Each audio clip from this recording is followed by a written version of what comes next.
স্বাগত বন্ধুরা, তোমাদের প্রিয় চ্যানেলে সকলকে স্বাগত জানাই। তো আজকের ভিডিওর থাম্বনেল থেকে তোমরা জানতেই পেরেছো যে আজকে আমরা কি বিষয় আলোচনা করতে চলেছি। তো এ প্রসঙ্গে আমি বলে রাখি যে এটাও বলবো যে ভিডিওটি হয়তো অনেকেরই ভালো লাগবে না বা কোথাও বুঝতে অসুবিধা হবে। তো যদি এরকম কেউ থাকো তাহলে পরে তাদেরকে বলবো যে তোমাদের কোন জায়গাটায় অসুবিধা হলো সেটা আমাকে কমেন্ট সেকশানে জানাবে। এবং এটাও পাশাপাশি বলবো যে যদি পুরো ভিডিওটার কোনো অংশই বুঝতে না পারা যায় তাতেও কিছু চিন্তিত হওয়ার কোনো কারণ নেই, কারণ আমি প্রতিটা অংশই একে একে আলোচনা করব। যেমনভাবে আমার যারা রেগুলার দর্শক চ্যানেলের যারা ভিডিও রেগুলার দেখো তারা দেখেছো যে আমি এক এক করে টেন্স, ভয়েস, ন্যারেশন বিভিন্ন কিছু এরপর পর ধাপ ধাপে শেখাচ্ছি। এরকম জয়েনিংও আমি ধাপে ধাপে শেখাবো বা যা কিছু আজকে আলোচনা করব সেগুলো শেখাবো। তো আজকে যেহেতু যেমনটা বললাম যে কিছু ছাত্রছাত্রীর অনুরোধে বা কিছু দর্শক বন্ধুর অনুরোধে ভিডিওটা বানালাম এবং আপলোড করলাম। তো আজকে আমরা 2004 সাল থেকে শুরু করে 2020 সাল পর্যন্ত এই 17 বছরে যে সমস্ত ডুয়াস ডাইরেক্টরের প্রশ্ন এসছে সেই সমস্ত প্রশ্নগুলো উত্তর আমরা করব এবং বিশ্লেষণ করব যে কিভাবে এগুলোর উত্তর করতে হয়। তো এ প্রসঙ্গে বলে রাখি যে বর্তমান যে মাধ্যমিক পরীক্ষা তার যে সিলেবাস তাতে ডুয়াস ডাইরেক্টরের প্রশ্ন আসে 3টে। তার মধ্যে একটা ভয়েস চেঞ্জ আর একটা ন্যারেশন চেঞ্জের প্রশ্ন কম্পালসারিভাবে থাকেই, এবং আর একটা যে প্রশ্ন সেটাও কম্পালসারি, কিন্তু সেই জায়গার প্রশ্নটা নিয়মিতভাবে যে ভয়েস এবং ন্যারেশন চেঞ্জের যেমন একটা করে প্রশ্ন প্রতি বছর থাকে, তো 3 নম্বর যে প্রশ্ন সেটা যে প্রতি বছর একই জায়গা থেকে আসে সেরকমটা নয়। তো সেই ডুয়াস ডাইরেক্টরের যে 3 নম্বর যে প্রশ্ন, যেটা আগে 4টে করে থাকতো তার মধ্যে ভয়েস ন্যারেশন থাকতো আর 2টো অন্য প্রশ্ন, তো সেই প্রশ্নগুলো নিয়ে আজকে বিশ্লেষণ করব এবং উত্তর কীভাবে করতে হবে সেটা আলোচনা করব। তো প্রথমে শুরু করা যাক 2020 সালের প্রশ্ন দিয়ে। আর প্রথমেই বললাম যে এই প্রশ্ন যেগুলো আলোচনা করব হয়তো অনেকের বুঝতে অসুবিধা হবে, তো তবুও বলবো যে তোমরা নিরাশ হবে না বা অধৈর্য হবে না। তোমাদের জন্য আমি ঠিক স্টেপ বাই স্টেপ যাতে বুঝতে পারো সেভাবেও আমি এর পরবর্তীতে ভিডিও আপলোড করব। তো দেখো বন্ধুরা, যে প্রথম যে 2020 সালের অর্থাৎ এই বছরের মাধ্যমিক পরীক্ষায় ডুয়াস ডাইরেক্টরের যে প্রশ্ন ছিল সেটা কি আছে দেখি আমরা। দেখো বন্ধুরা, 2020 সালের ডুয়াস ডাইরেক্টরের মাধ্যমিকের যে প্রশ্ন ছিল সেটা ছিল এরকম যে we should not show cruelty to animals, যে আমাদের জীবজন্তুদের প্রতি নিষ্ঠুরতা দেখানো উচিত নয়। এই যে ক্রুয়েলটি এটা হচ্ছে নাউন ফর্ম, এর অ্যাডজেক্টিভ ফর্ম ব্যবহার করে বাক্যটাকে লিখতে বলা ছিল। তো এক্ষেত্রে বলি যে ক্রুয়েলটি যে নাউন ফর্ম তার থেকে অ্যাডজেক্টিভ ফর্ম হচ্ছে ক্রুয়েল। তো এবার এক্ষেত্রে এরকম নয় যে ক্রুয়েলটির জায়গায় ক্রুয়েল বসিয়ে দিলাম তাহলে উত্তর হয়ে গেল, এরকমটা কিন্তু কখনোই নয়। অ্যাডজেক্টিভ যেভাবে ব্যবহার করা উচিত সেভাবে লিখতে হয়। তাহলে আমরা এই প্রশ্নটার উত্তর করতে গেলে তাহলে প্রথমত কি করতে হচ্ছে যে যে শব্দ তলায় দাগ দেওয়া থাকবে সেটা কোন ফর্মে আছে এবং যে ফর্মে চেঞ্জ করতে বলবে সেই ফর্মে লিখতে হয়। তো 2020 অর্থাৎ এই বছরের এই প্রশ্নটায় ক্রুয়েলটির তলায় দাগ দিয়ে বলা ছিল যে এর অ্যাডজেক্টিভ ফর্ম ব্যবহার করে বাক্যটা লিখতে। তাহলে তোমাদের বললাম যে ক্রুয়েলটি থেকে অ্যাডজেক্টিভ ফর্ম হচ্ছে ক্রুয়েল।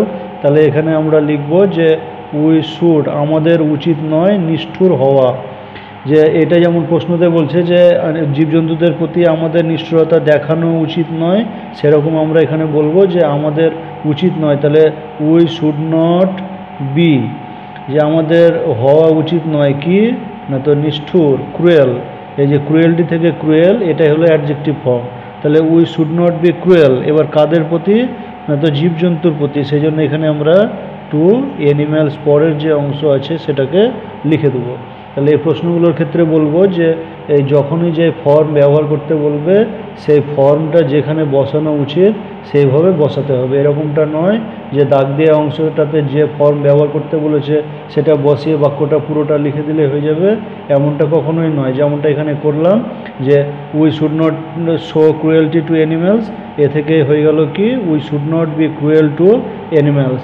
তাহলে এখানে ক্রুয়েল যে শব্দটা সেটা হয়ে গেল অ্যাডজেক্টিভ ফর্ম। তো তোমরা এক্ষেত্রে একটা কাজ করতে পারো যে পরীক্ষার ক্ষেত্রে যে শব্দ যে পার্টস অফ স্পিচটা চেঞ্জ করে যেটা হলো তার তলায় দাগ দিয়ে দেবে বা আন্ডারলাইন করে দেবে। এক্ষেত্রে কী হয় যে পরীক্ষক যিনি, তাকে তো অনেক খাতা দেখতে হয়, তো তাড়াহুড়োর মধ্যে হয়তো সমস্ত বাক্যটা তার পড়া সম্ভব হয় না। তো এক্ষেত্রে যে শব্দটা লিখবে যে পার্টস অফ স্পিচ চেঞ্জ করে, সেক্ষেত্রে তো আন্ডারলাইন করে দেওয়াটা ভালো। এবারে আমরা দেখব যে 2019 সালের ডুয়েস ডাইরেক্টেডের যে প্রশ্ন সেটা কী ছিল।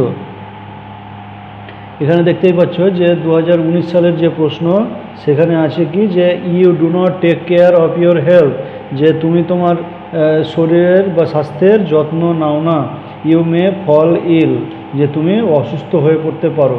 তাহলে এখানে দেখো যে join into a single sentence বলা ছিল, যে একটা সিঙ্গেল সেন্টেন্সে চেঞ্জ করতে বলা ছিল। তো দেখো বন্ধুরা যে এখানে কটা বাক্য আছে, যে you do not take care of your health এ একটা বাক্য, এবং ইউ মে ফল ইল এ একটা বাক্য, দুটো বাক্য। তো এই বাক্যকে যখন আমাদের বলে দিবে যে সিঙ্গেল সেন্টেন্সে চেঞ্জ করো, তখনই জেনে রাখবে যে এটা একটা বাক্যে লিখতে হবে। সেক্ষেত্রে সিম্পল, কমপ্লেক্স, কম্পাউন্ড যে কোনো বাক্যতে আমরা লিখতে পারি। তো এখানে যেহেতু এখানে বলছে যে you do not take care of your health you may fall ill, তাহলে এখানে বুঝতেই পারছো যে একজনকে বলছে যে তুমি শরীরের যত্ন নাও না, তুমি অসুস্থ হয়ে পড়বে। তাহলে এখানে শরীরের যত্ন না নিলে অসুস্থ হয়ে পড়বে এটা বলছে যেহেতু, তাহলে একে আমরা কি লিখতে পারি, তাহলে এটাকে আমরা উত্তরে লিখব এরকম, যে যদি তুমি শরীরের যত্ন না নাও, যে if you do not take care of your health দিয়ে কমা দিব। ঠিক আছে বন্ধুরা, যে if you do not take care of your health, তারপরের অংশটা লিখে দেবো যে ইউ মে ফল, তারপরে দেখো যে ইল।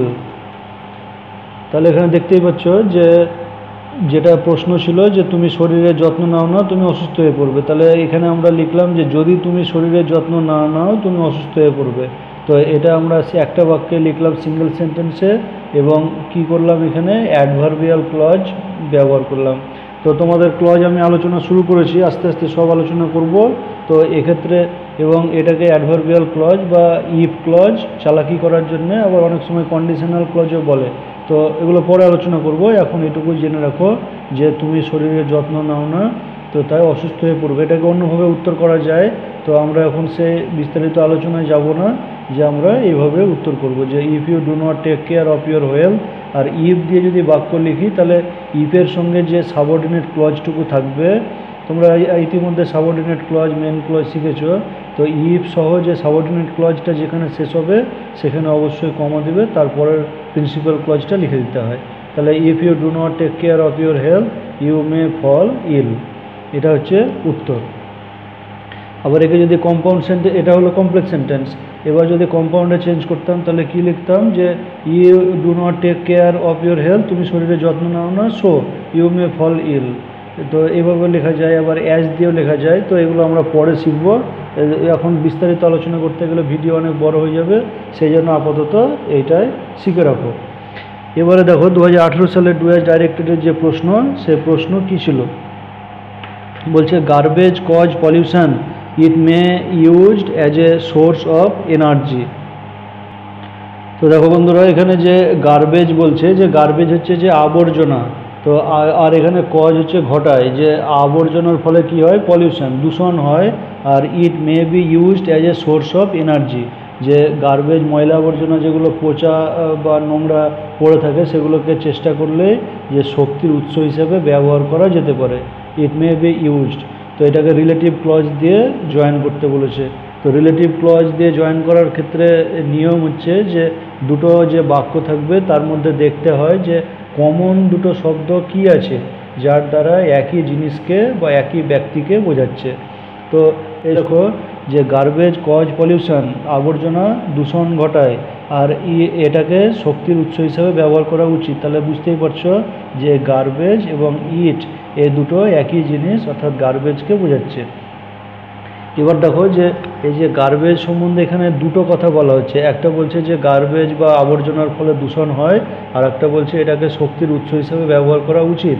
এরকম যখন বাক্য থাকবে এবং রিলেটিভ ক্লজ দিয়ে যখন ব্যবহার করে জয়েন করতে বলবে, সেক্ষেত্রে আমরা এইভাবে জয়েন করব, যে প্রথমে যার কথা বলবে সেটাকে লিখে দেবো গার্বেজ দিয়ে, তারপরে দেখো যে নামটা লিখবো সেটা যদি কোনো ব্যক্তি হয় তাহলে হু, আর যদি জীবজন্তু বা মানুষ ছাড়া অন্য জীবজন্তু বা নির্জীব কোনো জিনিস বা জড়বস্তু যদি হয় তো তারপরে আমরা হুইচ লিখব।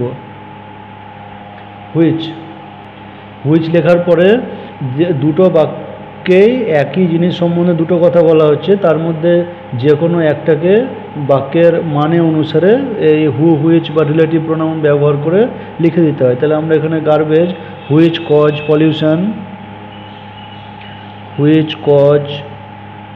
পলিউশন, এবার দ্বিতীয় বাক্যের যে সাবজেক্ট সেটাকে বাদ দিয়ে অবশিষ্ট অংশ লিখে দিতে হয়। তো এখানে আমরা লিখব যে মে be used as a source of energy.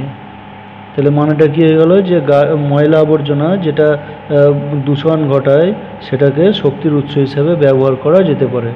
তো এটা হলো রিলেটিভ প্রোনাউন বা রিলেটিভ ক্লজ ব্যবহার করে বাক্যের উত্তর। তো আশা করি 2020, 19 এবং 18 সালের যে প্রশ্ন আলোচনা করলাম সেটা তোমরা বুঝতে পেরেছো। এবার আমরা এইখানে যে রায় মার্টিনের যে কোশ্চেন ব্যাংক, সেই কোশ্চেন ব্যাংক থেকে 2017 থেকে 2004 পর্যন্ত প্রশ্নের উত্তরগুলো আমরা আলোচনা করব। এখানে দেখো 2017 সালের যে প্রশ্ন, সেখানে বলছে she is the best student in the class. তো এখানে দেখতেই পাচ্ছ যে বলছে যে সে কোনো একজন ছাত্রী সম্বন্ধে বলছে যে সে ক্লাসের মধ্যে সবথেকে ভালো ছাত্রী। তো এখানে ডিরেকশানে বলছে দেখো যে বেটার ব্যবহার করতে। তো বুঝতেই পারছো যে এখানে যে বেটার, এই বেস্ট আর বেটারের মধ্যে সম্পর্ক হচ্ছে কি যে গুড যে অ্যাডজেক্টিভ, সে গুডের সুপারলেটিভ ডিগ্রি ফর্ম হচ্ছে বেস্ট, এবং বেটার হচ্ছে গুডের কম্পারেটিভ ডিগ্রি ফর্ম। তো এটা ঘুরিয়ে তোমাদের কম্পারেটিভ ডিগ্রি ব্যবহার করো না বলে চালাকি করে বলেছে কি যে বেটার ব্যবহার করো। এরকম যদি বলে তাহলে আমাদের কম্পারেটিভ ডিগ্রি যেভাবে লিখতে হয় আমরা সেভাবে লিখব। তো এখানে আমরা প্রশ্নটাকেও রাখি, পাশাপাশি উত্তরটাকেও রাখি। তাহলে বলছে যে she is the best girl, তাহলে এটাকে আমরা লিখব যে সি ইজ বেটার। তারপরে দেখো যে দেন এনি আদার। এবার সিটা যেহেতু একটা স্টুডেন্ট সেই জন্য আমরা এখানটাতে এনি আদার স্টুডেন্ট লিখব, এনি আদার স্টুডেন্ট। তারপরে যেটুকু আছে সেটাকে লিখে দেবো যে ইন দ্য ক্লাস। তাহলে দেখো যে এখানে আমরা কি করলাম, বেটার ব্যবহার করতে বলেছিল, বেটারও ব্যবহার করলাম, আবার পাশাপাশি আমাদের কম্পারেটিভ ডিগ্রি হলো। তো এক্ষেত্রে খেয়াল রাখতে হবে যে এখানে কম্পারেটিভ না বললেও বেটার, মানে যেহেতু গুড থেকে কম্পারেটিভ যেমন বললাম বেটার ফর্ম হয়, তো সেই কম্পারেটিভ ডিগ্রিতে এটা চেঞ্জ করলাম। এবারে দেখো যে পরের যে 2016 সালের যে প্রশ্ন, সেই 2016 সালের প্রশ্নটায় কি আছে দেখো, বলছে he is too short to reach the fruit of the tree. তো এই যে প্রশ্নটা, এই প্রশ্নটাকে আমরা পরবর্তীতে বিস্তারিতভাবে আলোচনা করব। তো এখানে হি ইজ, এই প্রশ্নের ক্ষেত্রে আমি বলে রাখি যে এইখানের যে যখন টুও থাকবে তখন দেখবে আর একটা টুও থাকবে। তো এক্ষেত্রে কি করতে হয়, টু এর আগের যে অংশ সেটা যা আছে তেমনটা লিখে দিতে হয়। তাহলে আমরা এখানে হি ইজ লিখলাম, এবার যে টু আছে এই টুর পরিবর্তে শো লিখতে হয়। তারপরে টু এর পর থেকে বাদবাকি যে অংশ আছে সেটাকেও লিখে দিতে হয় শর্ট। এবার পরের যে টু আছে এই টু এর পরিবর্তে দ্যাট লিখতে হয়। হ্যাঁ, তো এখানে আমাদের প্রশ্নতে বলে দিয়েছে যে টু আর টু এ দুটোকে বাদ দিতে। তো আমরা সে দেখো উত্তর লিখবো যখন, তখন টু আর টু বাদ দিচ্ছি। তাহলে হি ইজ, এবার বাদ দিতে বলেছে মানে টু আর টু বাদ দিয়ে লিখে দিলাম উত্তর হয়ে গেলো, এমনটা নয়, যেমনভাবে শেখাচ্ছি সেভাবে। তাহলে হি ইজ, টু এর পরিবর্তে শো, তারপরে যা আছে তাই লিখবো। আবার পরের যে টু আছে এই টু এর পরিবর্তে দ্যাট লিখবো। তারপরে দেখো যে দ্যাট বসানোর পরে একটা সাবজেক্ট বসাতে হবে বা কর্তা বসাতে হবে। তো এই কর্তাটা কী হবে সেটা ঠিক করতে হবে। প্রথম যে কথাটা যার সম্বন্ধে বলা হচ্ছে দ্বিতীয় কথাটাও তার সম্বন্ধে বলা হচ্ছে কিনা। অর্থাৎ দেখো যে he is too short to reach the fruit of the tree, যে সে গাছের ফলের কাছে পৌঁছানোর ক্ষেত্রে খুবই ছোট বা খুবই বেঁটে। তাহলে এখানে বুঝতেই পারছো যে বেঁটে যে সেই গাছের ফলের কাছে পৌঁছতে পারছে না। তাহলে এরকম যদি দুটো কথা একজন সম্বন্ধে বলে, তাহলে প্রথম যে প্রোনাউন থাকবে সে প্রোনাউনটাকে দ্যাটের পরে লিখে দিতে হয়। আর কোনো নাম থাকলে সেই নাম অনুসারে প্রোনাউন ব্যবহার করতে হবে। তাহলে হি হলো। এবার তারপরে যে সে ছোট হওয়ার জন্য বা মাথায় খাটো হওয়ার জন্য কি করছে, গাছের ফলের কাছে পৌঁছতে পারছে না। তারপরে তাহলে হি লেখার পরে আমরা এক্ষেত্রে ক্যান নট অথবা কুড নট ব্যবহার করব। তো এবার ক্যান নট ব্যবহার করব না পাস্ট টেন্সে ক্যানের পাস্ট ফর্ম কুড ব্যবহার করব, সেটা নির্ভর করবে এইখানে যে ভার্ব আছে সেটা টেন্সের উপরে। তো এখানে যেহেতু প্রেজেন্ট টেন্সে আছে সেই জন্য আমরা এখানটাতে ক্যান নট লিখব। অনেকে হয়তো বলবে হি আছে, তাহলে হি এর পরে তো ভার্বের সঙ্গে এস যোগ করা উচিত, তাহলে ক্যান হওয়া উচিত। তো মনে রাখবে মোডালের সঙ্গে মোডালের আগে যে থার্ড পারসন সিঙ্গুলার নাম্বার থাকলেও এস বা ইএস যুক্ত হয় না। তাহলে হি is so short that he can not. এবারে দেখো টু এর পর থেকে যা আছে লিখে দেবে। তাহলে রিচ থেকে যা আছে, তাহলে can not rich the fruit of the tree. তাহলে দেখো যে এই প্রশ্নটার উত্তর, এই যে প্রশ্নটা এটার উত্তর এটাই হলো। এবার তোমাদের এক্ষেত্রে একটা বলে রাখি, এখানে নির্দেশ ছিল যে টু আর টু বাদ দাও। আমরা দেখো এই প্রশ্নে যে টু ছিল সেটাকে বাদ দিয়ে লিখে দিয়েছি। তো এই প্রশ্নের আবার নির্দেশ অন্যরকম থাকে। এই প্রশ্নটা যেটা আছে সেটা সিম্পল সেন্টেন্সে আছে। এই প্রশ্নকে অনেক সময় বলে যে কমপ্লেক্স সেন্টেন্সে চেঞ্জ করো, এরকম কমপ্লেক্স সেন্টেন্সে চেঞ্জ করতে বলে। তো আবার বলে যে মেক ইট নেগেটিভ। আর তোমরা আর একটা নির্দেশ তো দেখলে যে টু বাদ দাও। তাহলে আমরা এখন দেখব যে কমপ্লেক্স কি করে হলো আর নেগেটিভ কি করে হলো।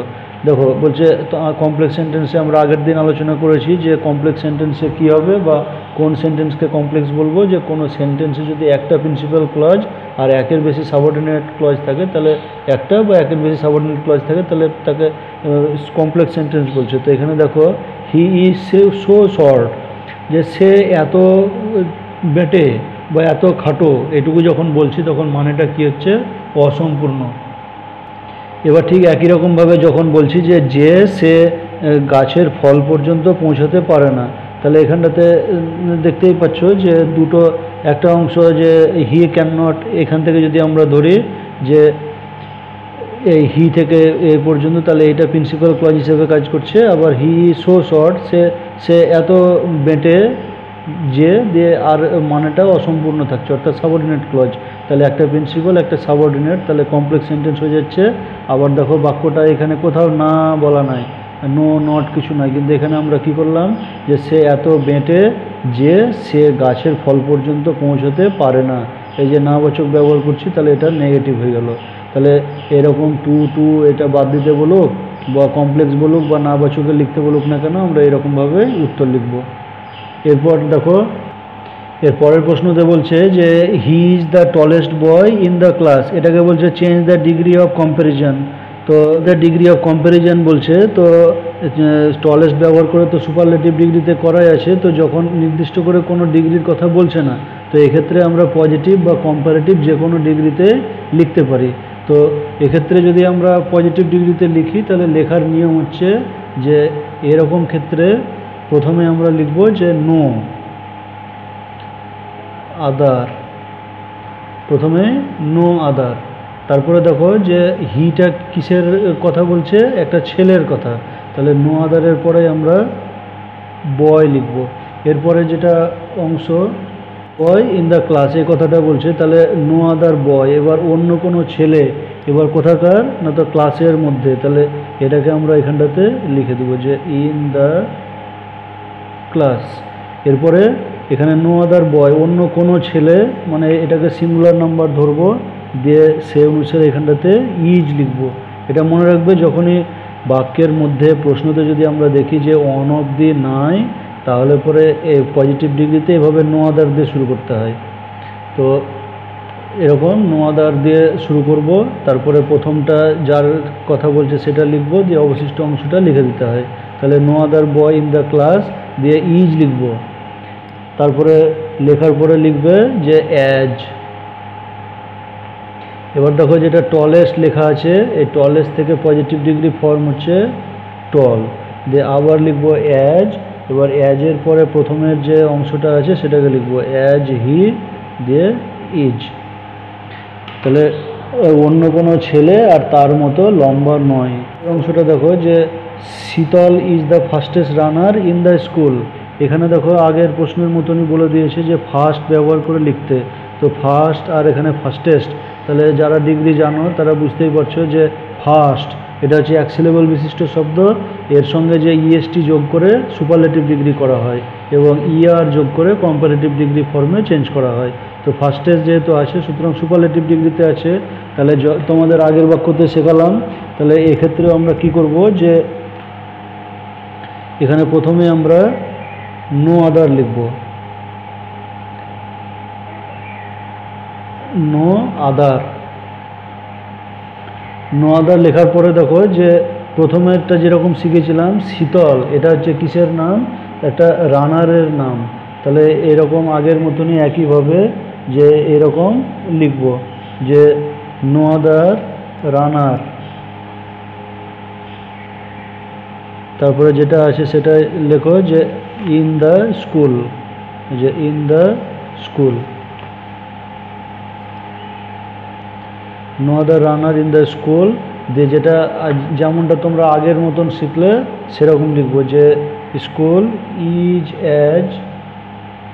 এবার ফার্স্টেস্ট আছে, এখান থেকে এবার পজিটিভ ডিগ্রি ফর্ম ফার্স্ট বসাবো। No other runner in the school is as fast. তারপরে আবার আমরা অ্যাজ যোগ করব, দিয়ে প্রথম যে নামটা আছে সেটা লিখবো, অর্থাৎ শীতল, শীতল। তো এবারে পরের প্রশ্নতে দেখো বলছে যেটা আমরা যেটা আলোচনা করলাম এটা 2015 সালের প্রশ্ন এসেছিল। এবারে আমরা 2014 সালের যে দুটো প্রশ্ন এসেছিল, এখানে প্রথম যে প্রশ্ন সেটা দেখি। দেখো এখানে বলছে tell me what your name is, আমাকে বলো তোমার নাম কি। তার সিম্পল সেন্টেন্সে চেঞ্জ করতে বলছে, তার মানে আমরা বুঝতেই পারছি যে এখানে আমি কাউকে জিজ্ঞাসা করছি তার নাম। তাহলে আমরা এখানে সিম্পল সেন্টেন্সে কী লিখব যে টেল মি ইয়োর নেম, আমাকে তোমার নাম বলো। তো এই কথাটাই হয়ে যাচ্ছে কি এটার মতন যে tell me what your name is, এটা এখানে হয়ে যাচ্ছে টেল মি ইয়োর নেম। তাহলে এই প্রশ্নটা হচ্ছে 2014 সালের মাধ্যমিকে আসার প্রশ্ন। এখানে দুটো প্রশ্ন এসেছিল, আগে দুটো করে প্রশ্ন আসতো। তো আর একটা প্রশ্ন আছে দেখো, it is not necessary for you to come tomorrow. এখানে বলছে যে বাক্যটাকে নিড ব্যবহার করে লিখতে। এক্ষেত্রে আমরা কি লিখব যে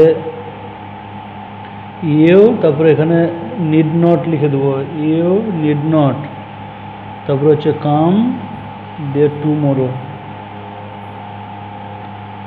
এবারে পরের যে প্রশ্ন দেখো যে 2013 সালে Saint Paul's Cathedral is the biggest church in our locality. এই যে বাক্যটা এখানে বলেছে change the degree of comparison. তো তোমাদের আগের প্রশ্নতে যেমন বললাম 2016 সালের প্রশ্নে, তো 2013 সালের এই প্রশ্নতে বলবো যে change the degree of comparison যখন বলা থাকবে প্রশ্নতে, তখন প্রশ্নটা যে বাক্যে থাকবে, যে ডিগ্রিতে থাকবে সেটা ছাড়া অন্য যে দুটো ডিগ্রি পড়ে থাকছে তার মধ্যে যে কোনো একটাতে লিখে দিতে হয়। তো এখানে যেটা বলছে যে Saint Paul Cathedral is the biggest church in our locality, এটার উত্তর কিভাবে লিখবে সেটা দেখো। তাহলে এসটি বলতে এখানটাতে সেন্ট উচ্চারণ হচ্ছে, সেন্ট পলস ক্যাথিড্রাল চার্চ। এবারে দেখো যে is bigger then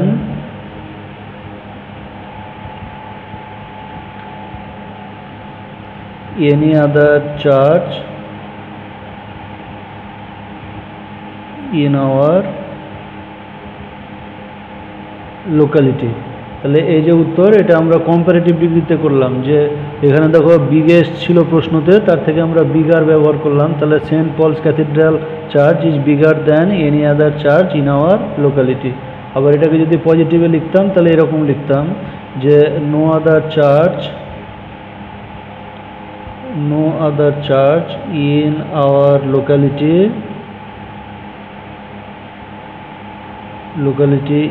is as big as St. Paul's Cathedral Church। এর পরের প্রশ্নটা আমরা দেখব যে পরের প্রশ্নটায় কি আছে। এখানে দেখো বন্ধুরা, এবারে 2012 সালের যে প্রশ্ন, 2012 সালের যে প্রশ্ন তাতে বলছে কি যে he is so proud that he will not apologise for his mistake. তো আমরা এই প্রশ্নটার উত্তর কিভাবে করব সেটা দেখো যে 2016 সালের যে হি ইজ টু শর্ট, এটারই হি ইজ টু শর্ট দিয়ে যে উত্তর করলাম এটারই উল্টো কাজ হচ্ছে এই প্রশ্নটা, যে he is so proud that he will not apologise for his mistake. তো আগের যে উত্তর আমরা আলোচনা করেছি এখানে ঠিক তার উল্টো কাজ করব। আগের প্রশ্নতে আমরা কি করেছিলাম যে TOO এর আগে পর্যন্ত যা ছিল সেটা লিখেছিলাম, আর এখানে শো লেখা আছে, তো সেই শো এর জায়গাতে আমরা কি করব যে টু লিখব। তারপর দেখো যা লেখা আছে সেটা লিখে দেবো যে প্রাউড। এবার যেটা দ্যাট লেখা আছে সেই দ্যাটের জায়গাতে আমরা টু লিখব। এবার তারপরে আমরা সাবজেক্ট লিখেছিলাম, সেই সাবজেক্ট বাদ দিয়ে দেবো, আর উইল নটও বাদ দিয়ে দেবো, দিয়ে এখানে অ্যাপোলোজাইজ কথাটা লিখব। He is too proud to apologise for his mistake. দেখতেই পাচ্ছ, তাহলে এই প্রশ্নটার উত্তর হচ্ছে এইভাবেই। তারপরে দেখো 2011 সালের যে প্রশ্ন, সেই প্রশ্নটাতে কি বলছে, 2011 সালের যে প্রশ্ন বলছে who does not love his parents, যে কে না তার মা বাবাকে ভালোবাসে। তার মানে ঘুরিয়ে তোমরা বাংলাতেও শিখেছো আর ইংরেজিতেও যে এটা প্রশ্নবোধক বাক্য, তার থেকে অ্যাসার্টিভ অর্থাৎ বর্ণনামূলক বাক্যে লিখতে বলেছে। 11 সালের প্রশ্নতে এসছে। তো এখানে কে না তার মা বাবাকে ভালোবাসে, তো জানোই যে হ্যাঁবাচক থেকে প্রশ্নবোধক বা প্রশ্নবোধক থেকে নাবাচক বা হ্যাঁবাচক, এরকম প্রশ্নতে লিখতে গেলে পরে কি করতে হয়, হ্যাঁবাচক থেকে নাবাচকে লিখতে গেলে পরে সাধারণত বিপরীত শব্দ ব্যবহার করে লিখতে হয়, অথবা প্রশ্নবোধক নাবাচকে লিখতে হয়। তো এটা যেহেতু প্রশ্নবোধক নাবাচক আছে, সেই জন্য আমরা এটাকে বর্ণনামূলকে লিখতে গেলে হ্যাঁবাচকে লিখব। তাহলে কে না তার মা বাবাকে ভালোবাসে, তার মানে এটাই বোঝাতে চাইছে যে প্রত্যেকেই তার মা বাবাকে ভালোবাসে। তাহলে এখানে প্রত্যেকে ইংরেজি হচ্ছে এভরিবডি। এবারে দেখো যে কি লিখবো, যে লাভ লিখবো, লাভ। এবার যেহেতু ডাজ আছে প্রশ্নতে, যেহেতু ডাজ দেয়া আছে দেখো, তো সেই জন্য এখানটাতে আমরা কি করব যে এই লাভ যেটা আছে তার সঙ্গে এস যোগ করব। তাহলে এভরিবডি লাভস। এবার কাকে ভালোবাসে না, তো তার মা বাবাকে, তো হিজ প্যারেন্টস। তাহলে who does not love his parents, সেখান থেকে উত্তর হয়ে গেল এভরিবডি লাভস হিজ প্যারেন্টস। এটাই হচ্ছে মাধ্যমিক 2011 সালের একটা প্রশ্ন। তারপরে দ্বিতীয় যে প্রশ্ন আছে,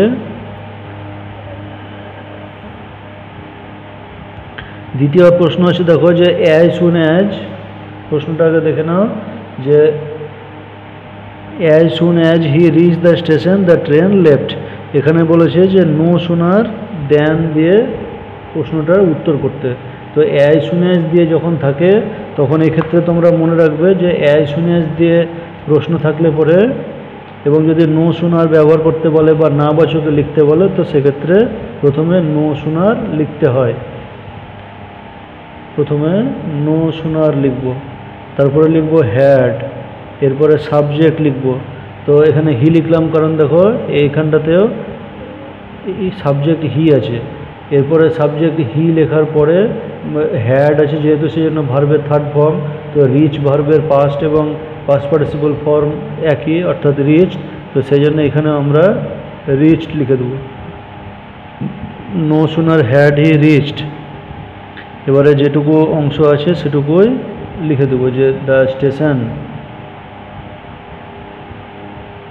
স্টেশন। তারপরে যে কমা আছে দেখো, এই যে কমা, এই কমাকে উঠিয়ে দিয়ে আমরা এখানটাতে দেন লিখব। যে দেন লেখার পরে কমার পরবর্তী অংশ যেটা আছে সেটাকে লিখে দেবো যে the train left, the train left. তাহলে এটা উত্তর হয়ে গেল কি, no sooner had he reached the station then the train left.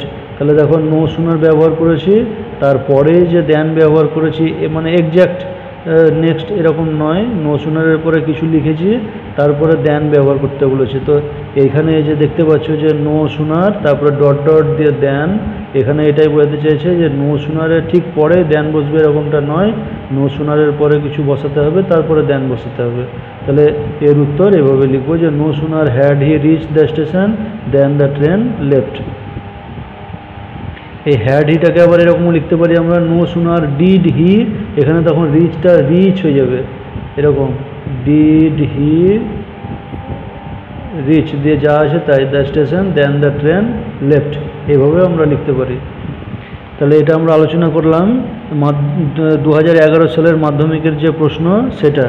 এবার পরের যে প্রশ্ন দেখো 2010 সালে যে প্রশ্ন এসছিল সেটাতে কি আছে দেখি আমরা। বলছে he was sorry that he was late, এটাকে সিম্পল সেন্টেন্সে লিখতে বলছে, আর এটা দেখতে পাচ্ছ যে কমপ্লেক্স সেন্টেন্সে আছে। তাহলে he was sorry that he was late, এই প্রশ্নটাকে আমরা কি লিখবো দেখো। তো এই প্রশ্নটাকে আমরা উত্তরটাকে এরকম করব যে হি ওয়াজ সরি। এক্ষেত্রে সিম্পল সেন্টেন্স করার ক্ষেত্রে এরকম করতে হয় যে সে দুঃখ পেয়েছিল কিসের জন্য, যে দেরি হওয়ার জন্য। তাহলে জন্য বোঝাচ্ছে যেহেতু সেই জন্যে ফর লিখবো আমরা।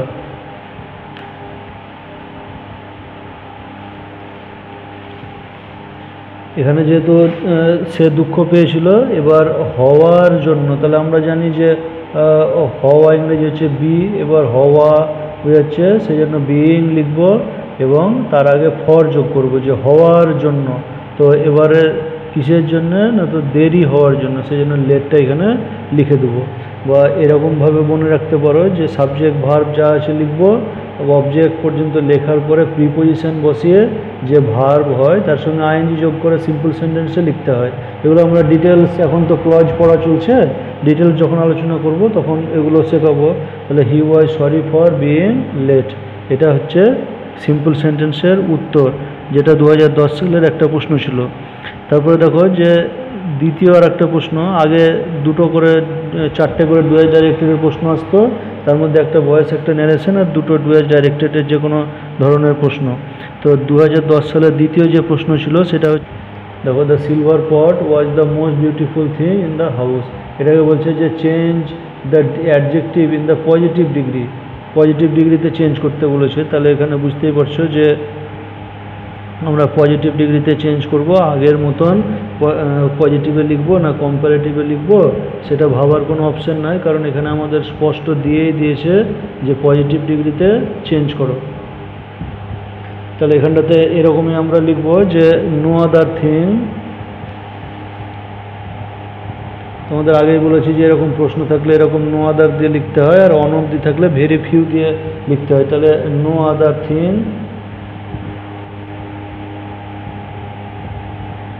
ইন দ্য হাউস দিয়ে, এবারে যেহেতু এটা পাস্ট টেন্সে আছে বলে এখানে আমরা ওয়াজ লিখব, was as beautiful as the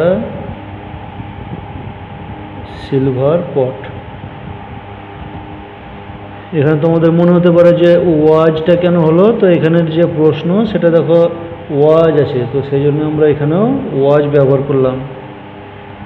এবারে দেখো যে 2009 সালে যে প্রশ্ন এসেছিল সেটা কি প্রশ্ন এসেছিল সেটা আমরা দেখব।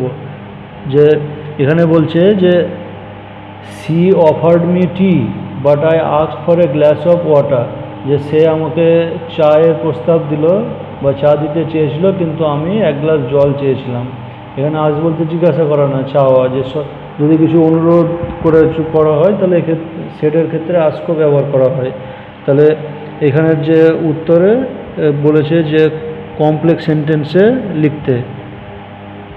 তাহলে কমপ্লেক্স সেন্টেন্সে যেমনটা আগেও বললাম যে একটা প্রিন্সিপাল ক্লজ থাকবে আর একটা সাবঅর্ডিনেট ক্লজ ন্যূনতম থাকবে, তার বেশিও থাকতে পারে। তাহলে এটাকে আমরা কিভাবে লিখব, যে যদিও সে আমাকে চা প্রস্তাব দিয়েছিল বা চায়ের প্রস্তাব দিয়েছিল বা চা অফার করেছিল। তাহলে দেখো এর উত্তর যদি আমরা লিখি তাহলে এইভাবে লিখব যে দোর পর এখানটাতে বলছে কি যেটা আছে সেটাকে লিখে দেবো, যে দো সি অফার্ড মি টি দিয়ে এখানে কমা দেব, they I asked for a glass of water. এখানে কেউ যদি মনে করো যে এই জায়গাটাতে আমরা কমা দিব না, তাহলে কমা না দিলে পরে এখানে ইয়েট লিখতে পারো, যে though she offered me tea yet I asked for a glass of water. Yet যদি লিখি তাহলে কমা দেব না, আর যদি কমা দেয় তাহলে ইয়েট কথাটা লিখব না। তাহলে যদিও সে আমাকে চা দিতে চেয়েছিল, তাহলে বুঝতে পারছো এটা সাবঅর্ডিনেট ক্লজ, আর আমি এক গ্লাস জল চেয়েছিলাম প্রিন্সিপাল ক্লজ, তাহলে এটা কমপ্লেক্স সেন্টেন্স হয়ে গেল।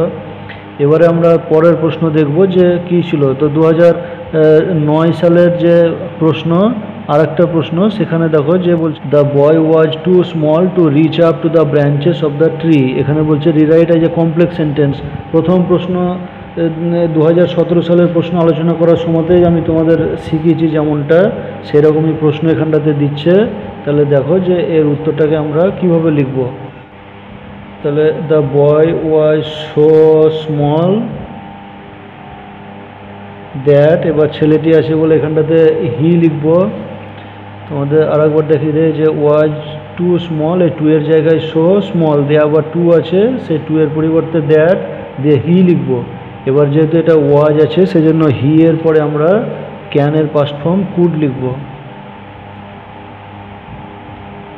Could, that he could not. এবারে পরের যে অংশ আছে সেটাকে আমরা লিখব reach up to the branches of the tree,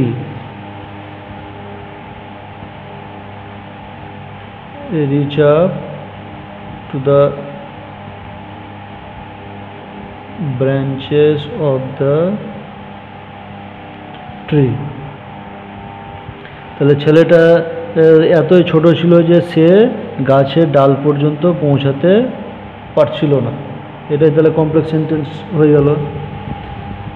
ঠিক একই রকমভাবে দেখো যে এবারে 2008 সালের যে প্রশ্ন, যে the horses which come from Arabia are much in demand, বলছে ঘোড়াগুলি যেগুলো আরাবিয়া থেকে আসে বা আনা হয় সেগুলোর চাহিদা খুবই। তো এটাকে সিম্পল সেন্টেন্সে লিখতে বলছে। তো এখানে দেখো যে আমরা অ্যাডজেক্টিভ ব্যবহার করব, যে ইন্ডিয়াতে যারা থাকে তাদেরকে যেমন বলছে ইন্ডিয়ান, সেরকম এখানে মনে রাখতে হবে যে অ্যারাবিয়া বলতে আরব দেশেরই কথা বলা হয়েছে। তাহলে এখানে প্রশ্নতে দেখতেই পাচ্ছ যে আরব দেশের যে সমস্ত ঘোড়া, সে সমস্ত ঘোড়া বা যে কোনো জিনিস সেগুলোকেই অ্যারাবিয়ান। তাহলে the horses which come from Arabia, এখানে নমিনাল কম্পাউন্ডও ব্যবহার করতে পারি আমরা, যে Arabian horses are much in demand. এটা হয়ে গেল সিম্পল সেন্টেন্সে। এবারে পরের যে প্রশ্ন, the poem is too simple to need an explanation, এটাকে আগের মতনই টু আর টু বাদ দিতে বলেছে। তাহলে এক্ষেত্রে আমরা উত্তরটা কিভাবে লিখব বুঝতেই পারছো নিশ্চয়। এই প্রশ্নটা 2007 সালে এসেছিল, এই টু আর টু বাদ দিতে বলেছে। তাহলে দ্য পোয়েম ইজ,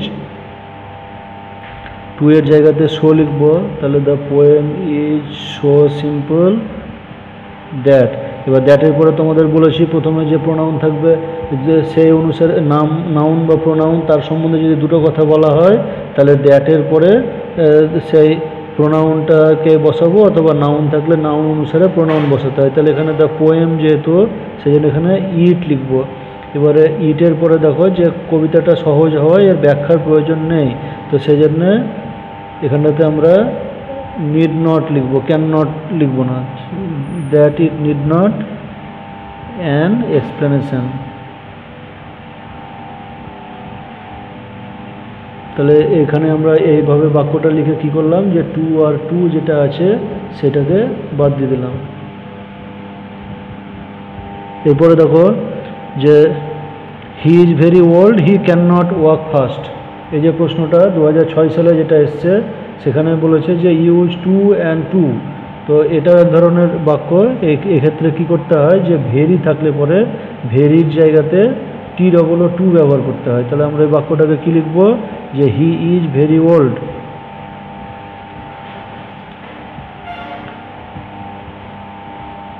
তাহলে দেখো যে উত্তরে আমরা এখানে এরকম লিখব, যে হি ইজ ভেরির জায়গাতে টু লিখব, দিয়ে যা আসে লিখব ওল্ড। তারপরে যে সাবজেক্ট এবং ক্যান নট এটুকুকে বাদ দিয়ে দেবো, দিয়ে তারপরে টু লিখব, তারপরে ক্যান নটের পরের যে অংশ আছে সেটুকুকে লিখে দেবো। তাহলে ওয়াক ফার্স্ট। তাহলে টু আর টু ব্যবহার করে বাক্যটা জয়েন করে দিলাম। এবারের বাক্য দেখো যে 2005 সালে যে প্রশ্ন এসেছিল সেটা দেখো, the boy was so small that he could not reach up to the branches of the tree. অর্থাৎ 2009 সালের যে প্রশ্ন এসেছিল সেই প্রশ্নটাই ঘুরিয়ে আবার সেই ধরনের প্রশ্নই দিয়েছে, শুধু নির্দেশ পাল্টে দিয়েছে, যে এটাকে কমপ্লেক্স সেন্টেন্সে লিখতে বলেছিল আর এটা কমপ্লেক্সে দেওয়া আছে, একে এবার ঘুরিয়ে সিম্পলে বলেছে। তো তোমাদের চিন্তার কিছু নয়, আমি একে একে সব ধরনের প্রশ্ন আলোচনা করব। আর আগেও বলেছি যে এগুলো কারো কারো কঠিন লাগতে পারে, বা কি বুঝাচ্ছি হিজিবিজি হয়তো এরকম মনে হতে পারে। তো কারো চিন্তার কিছু নয়, সব ঠিকভাবে লিখব। তো আমরা 170 বা 2005 সালের যে প্রশ্ন এসছে দেখো, the boy was so simple. তাহলে সিম্পলে লিখতে বলুক বা হ্যাঁ বাচক বা টু যাই ব্যবহার করতে বলো, আমরা এই সোর জায়গাতে লিখে দেবো। তাহলে the boy was too simple to reach up to the branches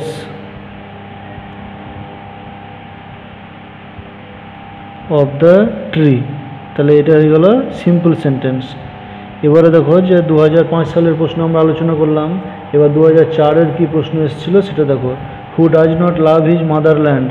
এই প্রশ্নটা তোমরা নিশ্চয়ই বুঝতে পারছো যে 2011 সালে যে প্রশ্ন এসেছিল, যে who does not love his parents. দেখতে পাচ্ছ who does not love his parents 2011 সালে এসেছিলো, এটাকে অ্যাসার্টিভে লিখতে বলেছিল। এখানেও সেরকম who does not love his motherland, এটাকে স্টেটমেন্টে লিখতে বলছে। অর্থাৎ অ্যাসার্টিভের মতনই, যেটা একটা স্টেটমেন্ট বা অ্যাসার্টিভ সেন্টেন্স বিবৃতিমূলক বাক্য, কিছু একটা বোঝাবে এরকম। তাহলে এই প্রশ্নটা এসেছিলো 2004-এ। তাহলে কে না তার মাতৃভূমিকে ভালোবাসে, তার থেকে আমরা কি লিখবো, যে এভরিবডি। এবার যেমনটা আগে শিখেছি সেরকম ডাজ আছে বলে এখানে লাভের সঙ্গে এস যোগ করব। তাহলে এভরিবডি লাভস